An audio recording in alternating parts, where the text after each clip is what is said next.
Meanwhile, neither the governor nor the legislature has announced when lawmakers might return to the Capitol to continue the second special session to tackle the state's budget problems. eCapitol News Director Sean Ashley joins us now with more on the developments at the Capitol. Sean, thanks for joining us. You're very welcome. Now, what is the latest on the special session? Will lawmakers be back from the special session before the regular session begins next month?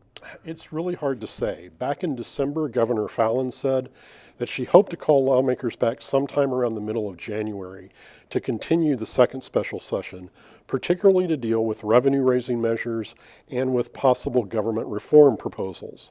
However, all that was dependent upon reaching a bipartisan agreement between not only legislative leaders, but also some business leaders who have come into the fray and said, we have some ideas we would like you to consider.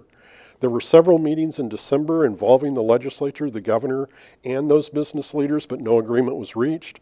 We've come out of the holidays now, and I'm sure during the holiday break, there were some phone conversations and some emails flying back and forth, but we've yet to see an agreement come forth. I spoke with Michael McNutt, the governor's spokesperson, earlier in the week, and he indicated that those talks are ongoing, so perhaps we will see something by the end of January.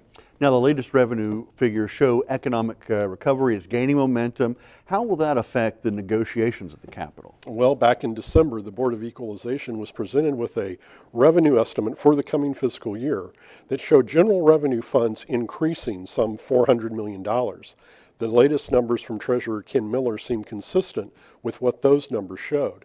Of course, the problem is in looking at the budget and the budget negotiations that will take place is outside of the general revenue fund, there will be less money for lawmakers to spend. And really, you're looking at about a $400 to $425 million deficit. That's why these discussions outside of the regular session in the perhaps second half of the special session are important to address revenue-raising measures. Now, as we said, the regular session begins next month, and bill filing continues at the Capitol. Is there anything interesting yet? Well, bills are slowly coming in. Only 2 bills have been filed on the House side and approximately 70 on the Senate side. We will have a couple of thousand bills filed by the time all is said and done on January 18th. One of the more interesting bills was actually filed a couple of months ago in the Senate, and it would require budget limit bills to be considered for every state agency. What this does is spell out how each agency is to spend their money. It dedicates it to individual programs. One of the complaints legislators have raised is that when they reduce a state agency's budget, oftentimes it is the most important programs that are cut, those that have the most public support, and that's what they hear from their constituents. By having budget limit bills, they would be able to more carefully direct agencies how to spend that money and avoid those type of cuts. It's going to be an interesting year. Yes, it is. All right. Thanks, Sean Ashley from eCapitol News. You're very welcome.